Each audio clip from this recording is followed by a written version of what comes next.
Should be coming up now. Perfect. And we're live.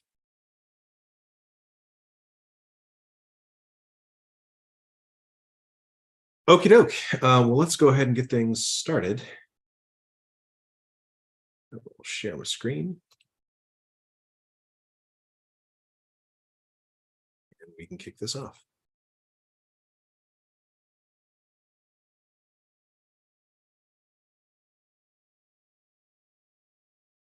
Okay, well, hello and welcome everyone to the Friday, October 20th Town Hall. Really happy to see y'all here. I know that we're now on a bi-weekly cadence, so we're meeting a little bit less regularly, but I'm hoping that this will open up some space for, checking items off of lists in between calls and maybe storing up a little bit more gas to open up discussion at each meeting that we have now. So before I get into anything, I just want to do a really high level a walkthrough of what we'll be discussing today. We're going to be going through a post from the hub. For those of you who are watching the stream, we typically start off by sharing any notable posts or requests for assistance or information on our hub.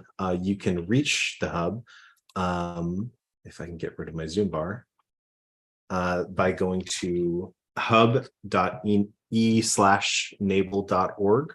And once there, you'll be able to sign up. I believe it's in the top right-hand corner.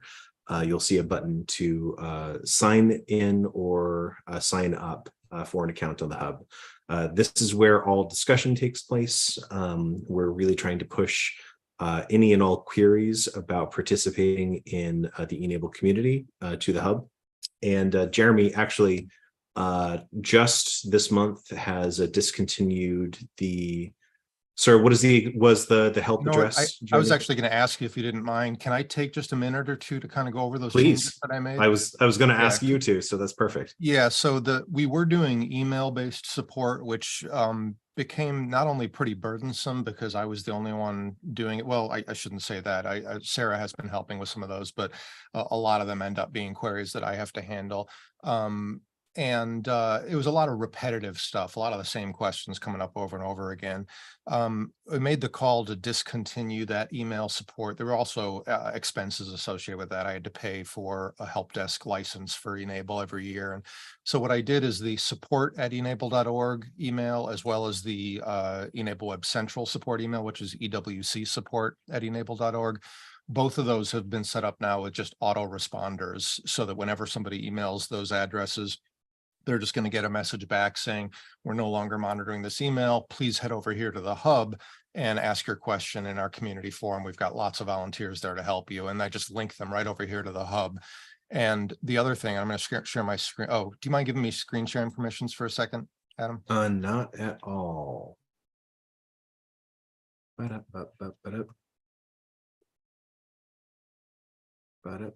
right, should be good now. All right, so the other thing is we still have a lot of people that land on the Enabling the Future site just because that's where all of the kind of organic traffic is still being directed. So if they search for us, they're likely to end up here. And so right on the front page, I updated this. I put a new banner in here just saying, great, if you have questions, join us on the hub. And that's clickable, takes you right over to the main forum on the hub, and people can just ask their questions there. There's another page under the About menu saying if you need additional help, and that's basically just been replaced with the same banner directing them over to the hub. Awesome. So I'm hoping that will help. There were a couple of reasons I did this. Number one is, like I said, the email is a little hard to keep up on, and it's a lot of the same questions. But I think more importantly, what I started to realize is one of the problems we've had historically is that our websites tend to get outdated because information changes. This is an evolving community, and the answers change over time. Like, what's the recommended device? That's not really the same today as it was a couple of years ago. And it's very difficult to keep all of these different websites and web assets up to date and reflecting current information. And so I figure, well, instead of trying to have all of this, static information on these multiple sites that we have, let's just, direct everyone into the hub, because then they're dealing with live volunteers and they'll always get current sort of feedback and answers.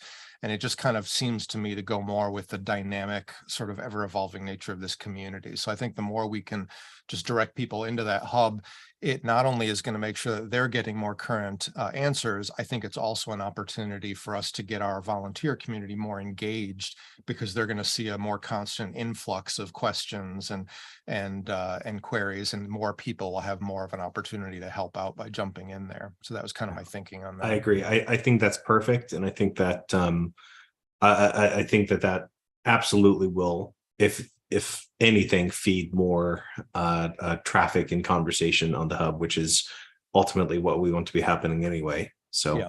I think that's a great call. I should mention one other thing that I did is I did disable we had there was a live chat widget on each of our websites, Enabling the Future, the Hub, and e-NABLE Web Central. That live chat widget was never manned by humans. Effectively, it was just a bot, which was set up to answer common questions. I turned that off also because, number one, a lot of the answers, again, have fallen out of date, and it takes a lot of time to try to maintain that and get all the information current. And it's also, the platform itself is rather difficult to work with. It's based on IBM Watson, and it's just it's a difficult interface. And I was actually having a hard time finding where some of the stuff was that needed to be changed. So I just turned it off. Again, that's the only, I think the only people that were really using that was new people finding their way to the website for the first time. And so those people are never even going to know that it's missing, because they don't know it was there in the first place. I think with the new banners, they'll find their way to the hub, they'll ask their questions there, and I think it'll be a better end result.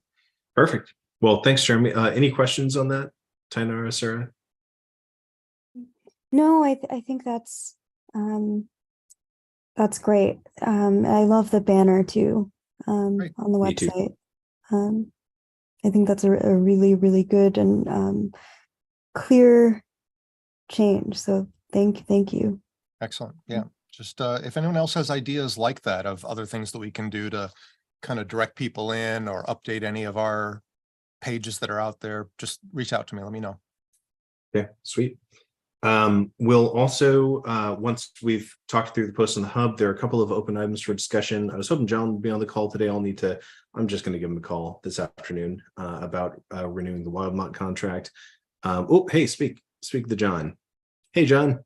Hi, sorry. You're good. You're just fine. We're just running through a high-level walk of the agenda right now. I wanted to talk about the Wildmont renewal, getting the language on Lumio so that can be appraised by the community and voted on. We also need to talk a little bit about the DDoR report finalization. Sarah, I don't remember exactly off the top of my head your travel schedule. Are you going to be incommunicado next week? I can't recall. Or right now? You're on mute, Sarah. Let's see. I think I actually noted her travel somewhere. I don't see it right now. That's okay. We'll connect offline to talk about getting that report across the finish line and getting it sent to John. Oh, I'm sorry. I was muted. I think I said the only time where I will not be reachable that's coming up is November 7th through the 12th. Gotcha. I couldn't remember what week that was. But yeah, I would love to meet next week and Okay. go over the report. Does next Tuesday look okay? We can connect offline to get the exact time, but yeah, but let's. Okay, that's easiest for me. Yeah, Tuesday is doable for me. So I'll send you an invite if that's okay. Yeah. We'll connect then. Awesome. Just to get it, I think we're really close. I think there's some language things and some content gaps that we need to knock out, and then we can send it over to John for review. I do want to talk about what our approach is going to be for storytelling. We've gotten a lot of people posting really interesting things on the hub. I've gotten a lot of direct messages from people and questions from folks, including some really exciting things on our assistive technology front, which we can talk about. And I was really hoping Tamara would be on to talk a little bit about the BCIT conference. I was tracking that on LinkedIn a little bit. I saw that some familiar faces like Chad Lehman and others were there in Canada, the British Columbia IT conference, actually while I was pretty nearby in Calgary. But I'll reach out to, actually, I'll just make a note for myself, Adam to contact for highlights. And then I wanted to just finally give a quick update on some of our outstanding or building partnerships.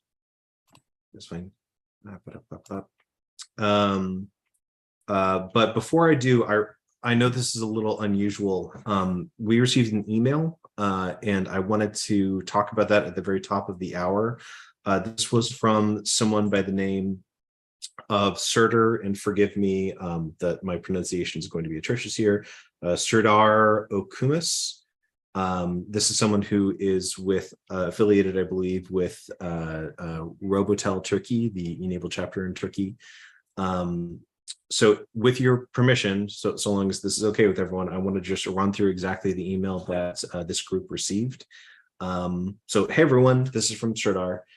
We have had some issues that need to be resolved, want your help at the moment. The Orthotic Prosthetics Association, whose members consist of commercial companies, filed a complaint with the Ministry of Health in Turkey for the Robot Hand Association in Turkey regarding the production of unlicensed prostheses, and the Ministry of Health requested that the issue be investigated and to act in accordance with the Prosthetic Application Center regulation.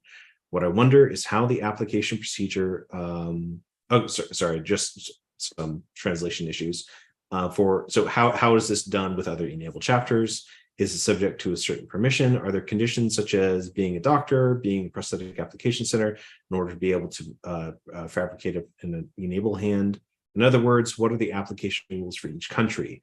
We want to learn about this and to inform the Ministry of Health, which currently has no clear idea about this issue, and to explain to the Ministry of Health that we are part of a nonprofit organization that strives for free access for children, unlike other prosthetics applications.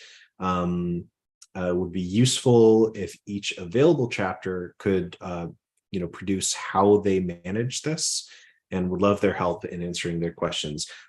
This group, I think, has some of the most knowledge in the e-NABLE community about how this is done. I think we've got some friends in Thailand who can maybe weigh in, because I know that they are, as I understand it, working within with a sort of handshake agreement with their local government. Tainara, I know that in Brazil, there's a whole host of procedures that you all follow. And then in the United States, I think that we operate with a certain agreement that we are not producing certain categories of devices, but instead sort of staying in a lane to make sure that we're not running afoul of FDA regulations. So I know that this is a little unusual, but I wanted to open up this session because I feel like this is a really important question. And I think that it's something that dissuades some folks from wanting to be involved in this arena for fear of flouting, local or larger scale law. So I'm going to turn this over. I know, John, you already responded to this, but initial impressions and how exactly can we help this person? As I responded, Safe Savage and others published a paper, sort of a comparative study of how different chapters in different countries were dealing with their local regulations. As everyone understands, they vary from place to place. Serdar optimistically imagines that we could provide a report for every chapter, but I think we could provide a report for chapters, for some chapters.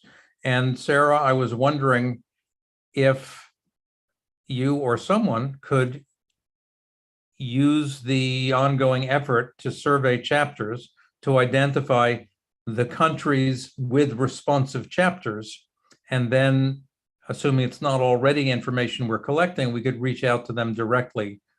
Yeah, I think that's a great idea. I just sent out another invitation to complete the survey yesterday, so hopefully a few more responses will come in. But I haven't been getting the responses in my inbox. Adam, I think you have, or I hope you have the full. This is why we meet. Are you sending the email using the benchmark platform?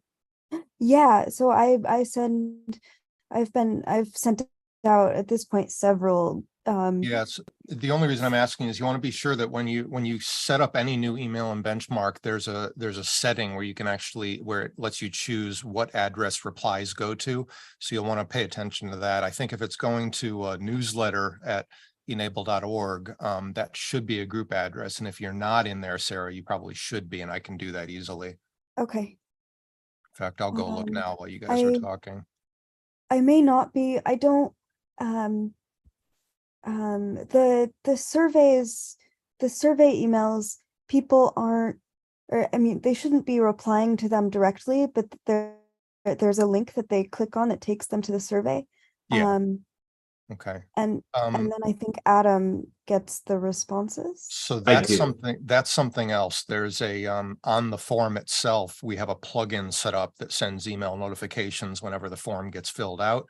And that's where you'd have to make sure that we have to have a look at what now, is that a form that you set up, Adam, or are you using one that we had already? No, this is something that I set up. So we haven't had but one additional response, Sarah, since you and I last discussed this. Okay. So we've had 16 total responses. I think that these are really important chapters, a lot of them, and there's been a lot of really good insight that has been provided in the open comments thread, and also some really interesting information that's been shared in the standard responses.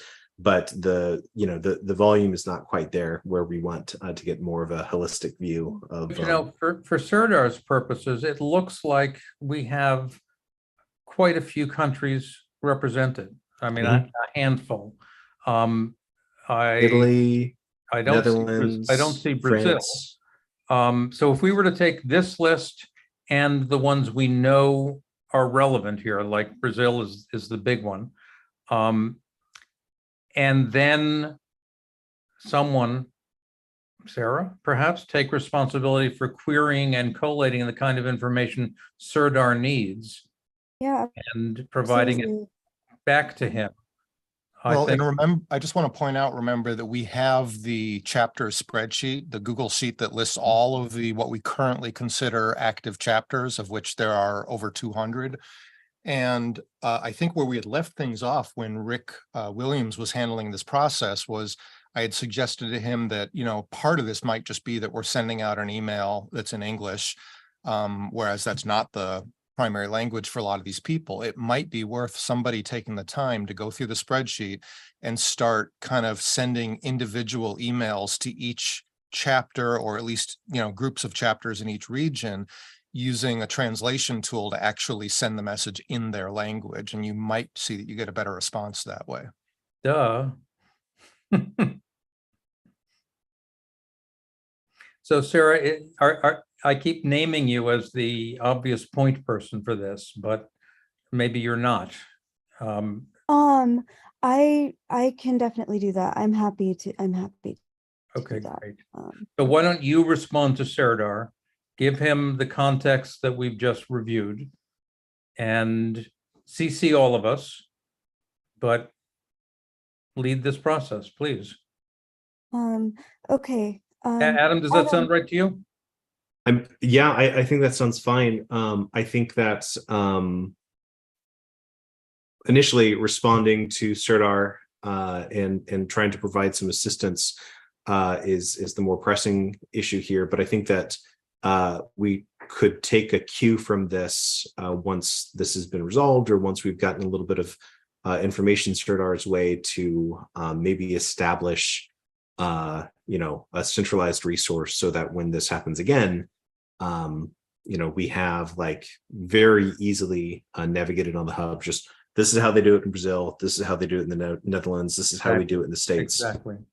Just so that people can, maybe start applying some templates to follow.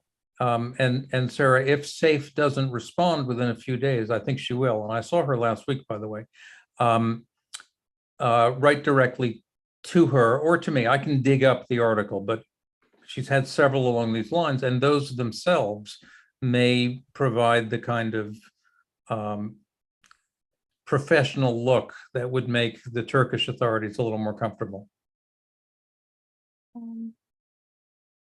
Okay.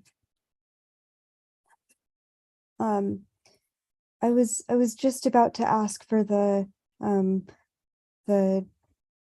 most updated chapters spreadsheet. Thank you, Jeremy. Sure. And also, Adam, can you send me, like, even if it's just a screenshot of all the emails and people who've responded to the survey? I will do you one better. I will make sure that you have admin control over the survey itself, so you can access it at the same level I can. Great, thank you. I thought I had, but my oversight.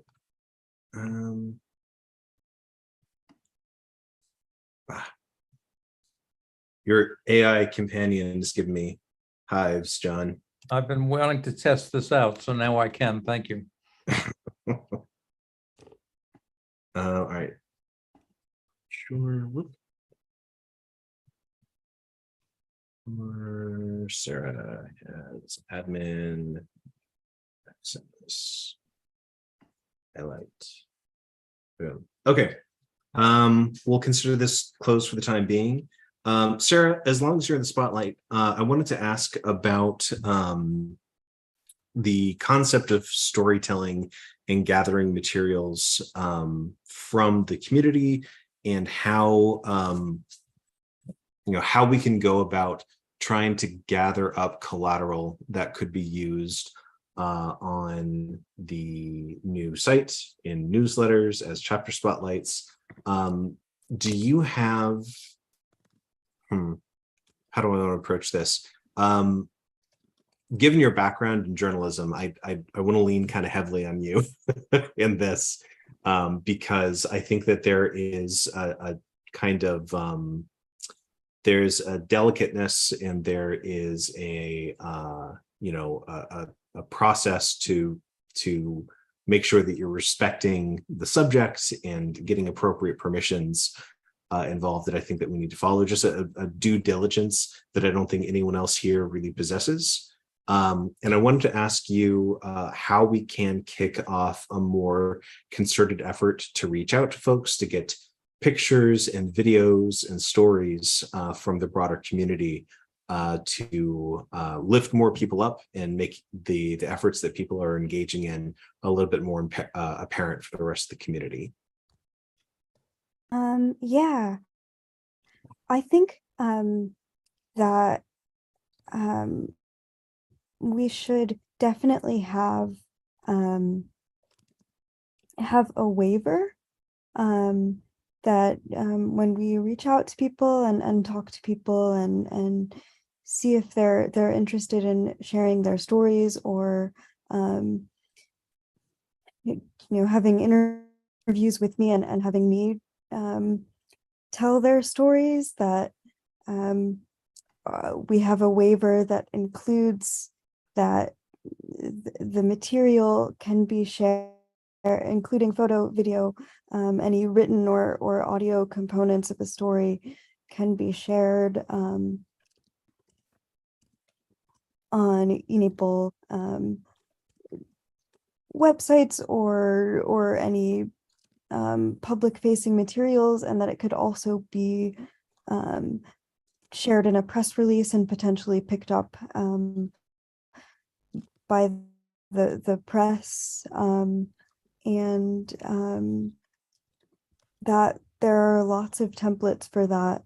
I think that we could definitely start with a call out on the hub, inviting people to share their stories, and I think that was one of the survey questions. Chapter leaders, can you share stories with us? We've gotten a few cases and different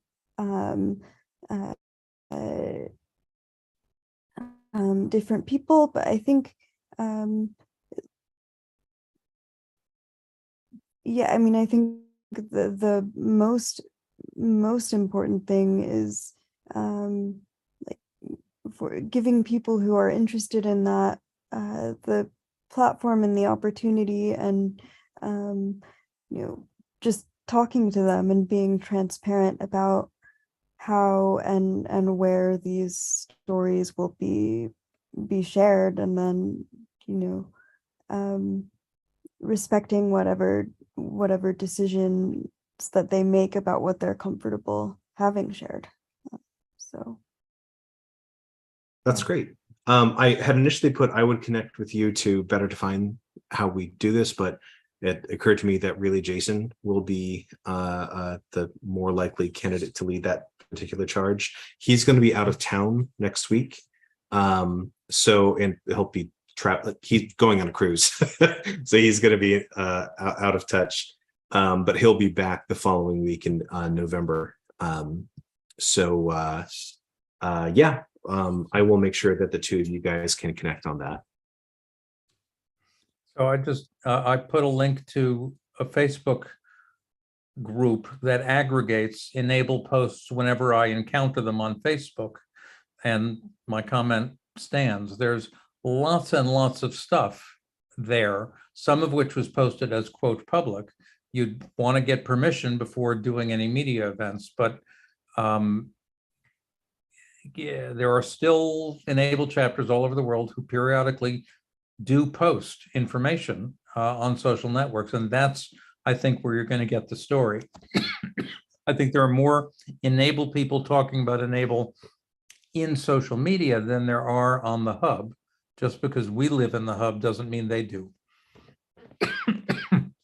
That's a really good point. And actually, I'm curious where they do live. That's something that's been kind of baking my noodle lately, whether there are any other areas where conversation is happening. Not that we need to own it, but I'd really like to have some insight into, you know, build-a-thon events that I know occur sometimes, just like hosted by chapters that are not publicized more broadly.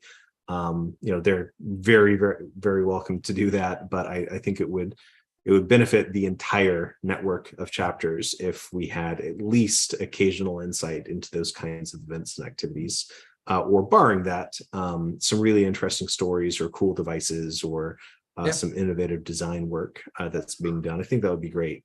This is why they invented social media. It just so happens that none of us are particularly enthusiastic about social media. But if you want to do that, that's where you need to go.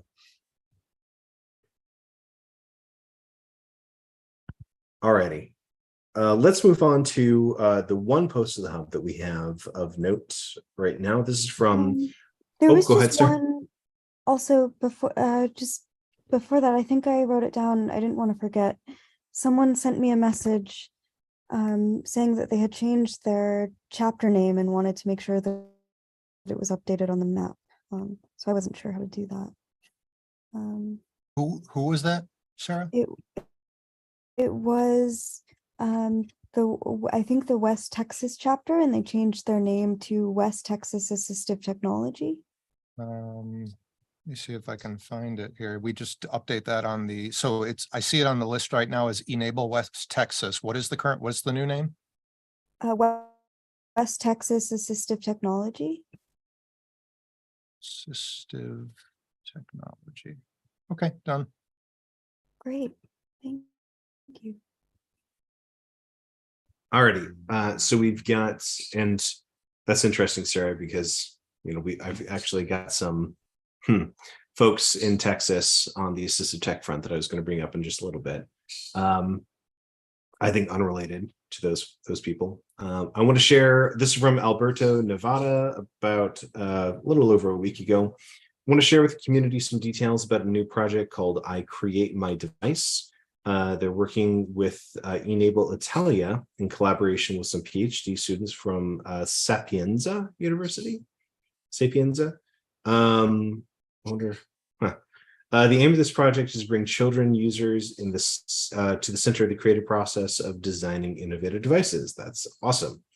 Through laboratory activities, children were stimulated into creativity and inventiveness, aim of designing, modeling, concretely bringing ideas for new devices. The project is based on the disability-led design model and co-design paradigm, which through the critical and creative contribution of people with disabilities makes the user the starting point and essential element of the design project. Unlike other approaches, disability-led design seeks to speculatively respond to, amplify, or celebrate some aspect of the identity and culture of folks with disabilities. So this is really cool. I'm not going to share this video because A, I haven't watched it, and B, I think the fidelity is not going to be great over Zoom. But I would encourage everyone to, and myself included, take a look at this because that sounds really neat.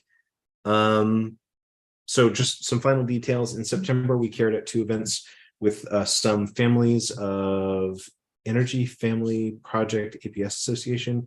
That's something that promotes the e-NABLE Italia initiative and brings together hundreds of families with children with agenesis and amputation in Italy. Children were stimulated in their creative, same thing. Preliminary results of the project, as well as the entire disability-led design process, will be presented at Maker Faire Rome. Wow. That's coming up, I guess that's this week. Man, that's amazing. This is so cool.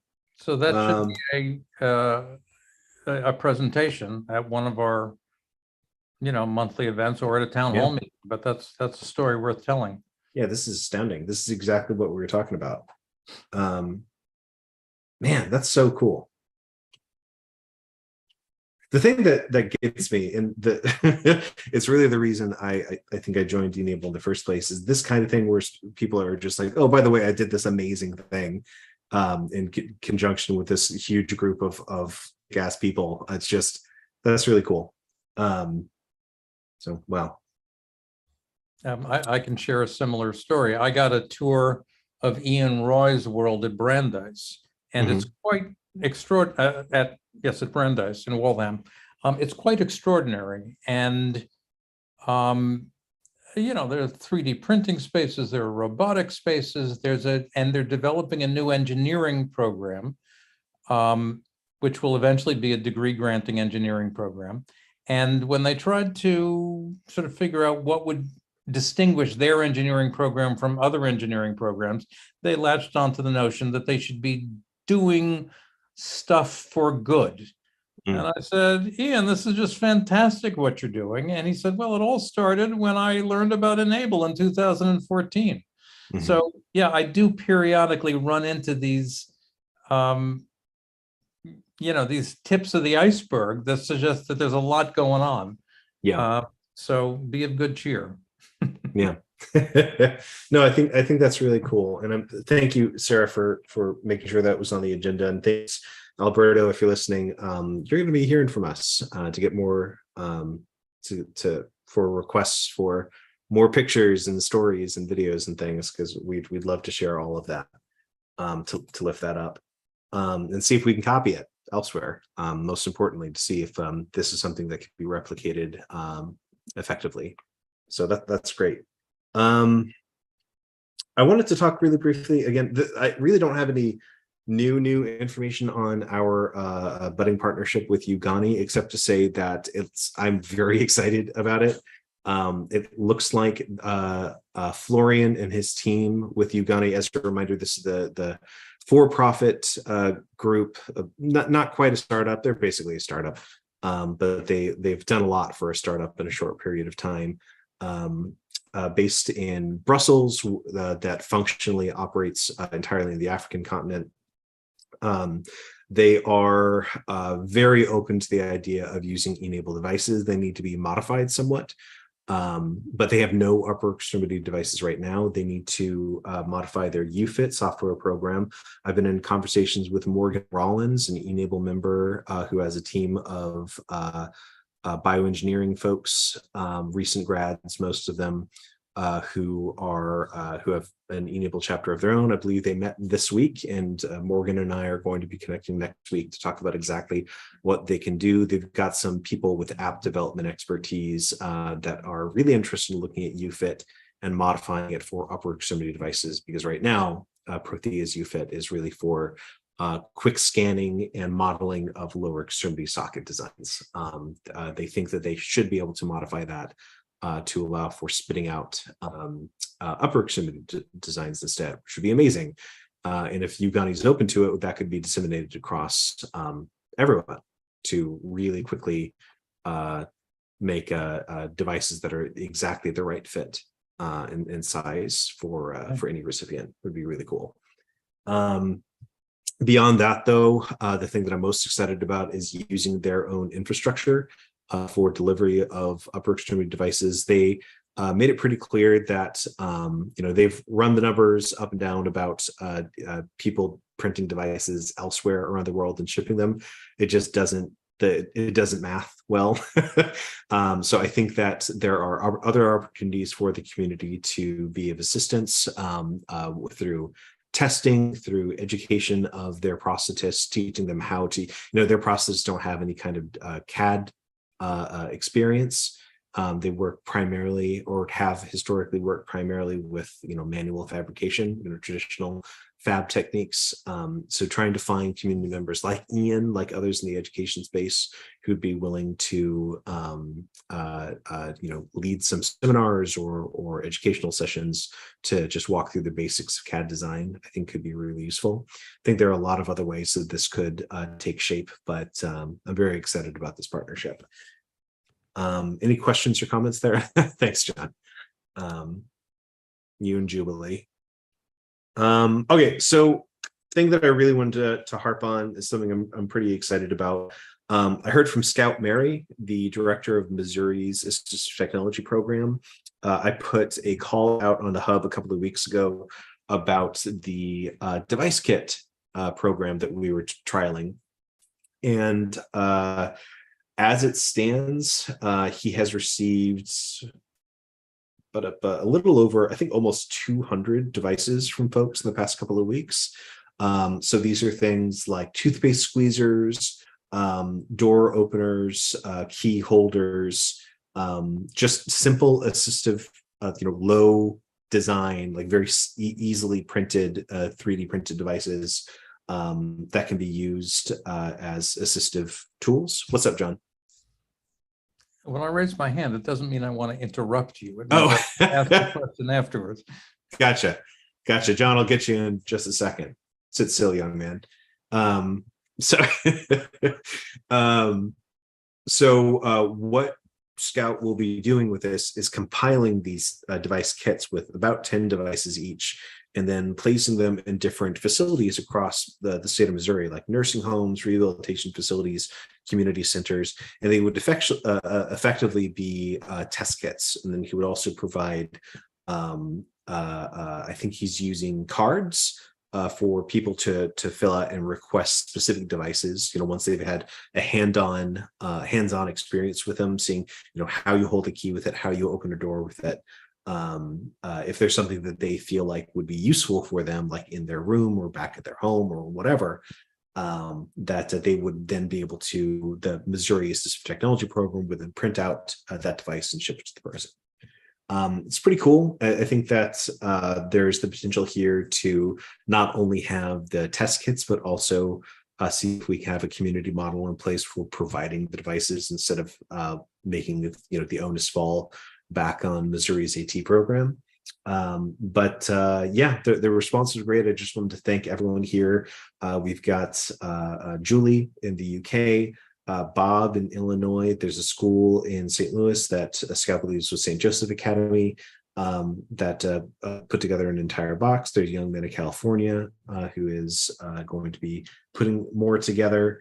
And it looks like there are some already, just in less than a month, some organizations that are interested in having an ongoing partnership with Missouri's AT program to just regularly churn out these devices as a result of it. So really exciting stuff. I know that Scout also invited me to a conversation, I believe next month, with a group of state AT program leaders to talk about how something like this could be replicated, or barring that, what are some other kinds of things that could have the same kind of community fed model that e-NABLE could potentially support.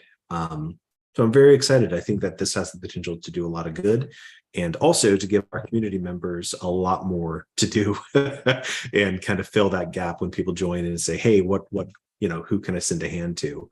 Kind of shifting that focus, saying, hey, who can I print a device for? So, yeah. Sounds like a significant success in expanding the scope of what we do. That's great. Yeah, I'm really excited about it. Questions or comments?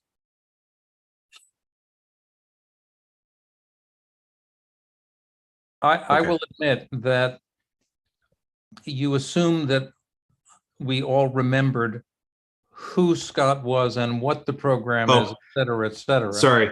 I'm the only one, you don't have to fill me in, but I frankly got the sense that something good is going on, but no, you're good. Scout Mary is the head of Missouri's Assistive Technology Program. He actually lives down the street from me, just coincidentally. But he has he joined the e-NABLE community a few months ago. He recently acquired, I think, 1 or 2 3D printers for the AT program, and was interested in seeing how that could be of use. And I've been having semi-regular conversations with him about how to leverage the e-NABLE community, because it was just good timing trying to get some heads together. cool. So yeah. Okie dokie. That's it for my action items. I'll be connecting with Sarah next week on the DDoR report. John, I'm going to send you an email with some final updates on language for the Wildmont renewal.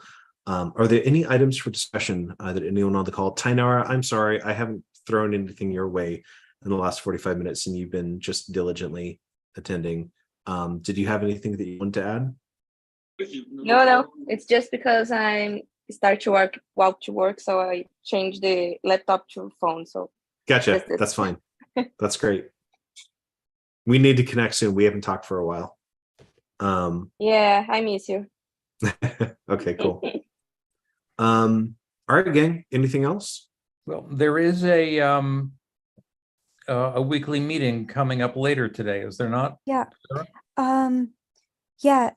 So there's a bionic design meeting happening at 12. So coming And up. that's Eric Bubar and his team, I now remember. Yeah. And then that also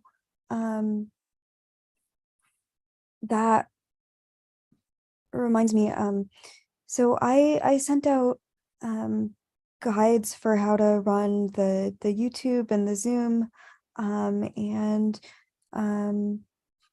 a couple of weeks ago we had our first trial run with Ian, and he couldn't access things, so I had to step in and take over, and I'm prepared to do that today with Vivek. But if there's a way to troubleshoot the access issues, that would be great, just in case.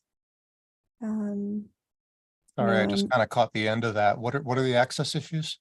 I'm not sure. I think Ian was emailing all of us, just Jeremy, you and me, but he just couldn't access the account that he needed to get onto the Zoom and live stream to YouTube. And you shared the credentials with him? Yes. And he said it just wasn't working. So yeah, I mean, if it works for you, I mean, there's no difference. So the only thing I can think of is, it emails you a code that you need to log in. It's probably going to a spam folder. Okay. I'll tell him to check his spam folder. But he's in that list, same as you and me. So if we're getting the codes, then he should too. I suppose worst case scenario, if you wanted to do a test with him, get on a call with him, and that way you can see if the code is coming into your inbox and he should be getting the same code. You could at least troubleshoot it that way. Okay, you can do that. All right, thanks. That's it. That's a good idea. Okay. But yeah, that is coming up today. So anyone who wants to come to the bionic design meeting, that's where we'll be. Yeah, I'm awesome. I just double checked here, and he's in there as Ian Roy at brandeis.edu, which I'm pretty sure is the right address. So I'm guessing it's probably just landing in a spam folder, and so he's not seeing the authentication code. Okay. John, you're on mute, by the way. I'm sorry. So Sarah, is Eric going to be using your script to run the meeting, or are you there facilitating? I will be there facilitating. Okay. Okay, great. But I mean, Vivek has my script, but I Right. here So, and don't. Shaking out this process, which seems to bite everyone who tries it, would be a really good thing. But Yeah. But this is how you do it, is by trying a script and then seeing what doesn't work and then figuring out what needs fixing. Well, I mean, the trick is that we're using a shared account here. And I mean, one thing that we might want to consider is we do have an account with Microsoft for, nonprofit. I wouldn't be surprised if that includes the ability to set up multiple licenses for teams, so that each person could have their own individual account. So it might be worth thinking about switching from Zoom to Teams so that we could get away from trying to share a single account. I would personally love that, but just a thought. I'll leave it to you guys to figure out, to decide rather. Okay.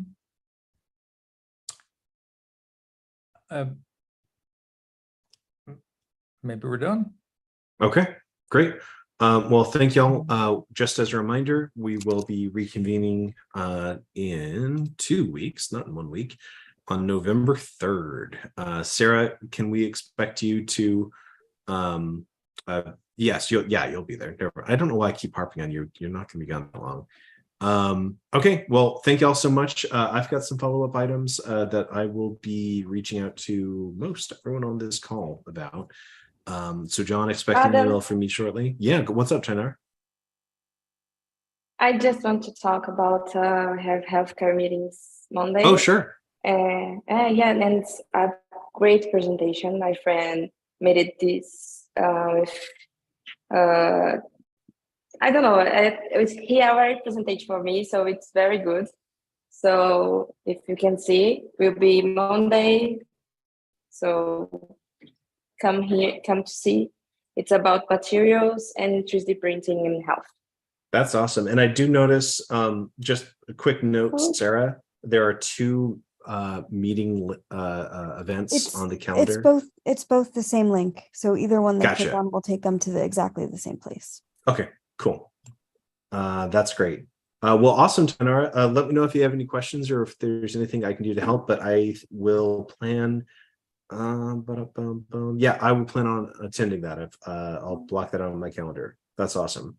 And Tenora, if you would like, for the other themed meetings, I often send out emails directly to people reminding them that the meeting is happening. If you would like some help with trying to get some hub emails of people who would be specifically interested in the of course, Sarah. Okay, I can help you with that. Okay, thanks. I'll talk to you. Great. You, Sarah. Okay, bye everybody.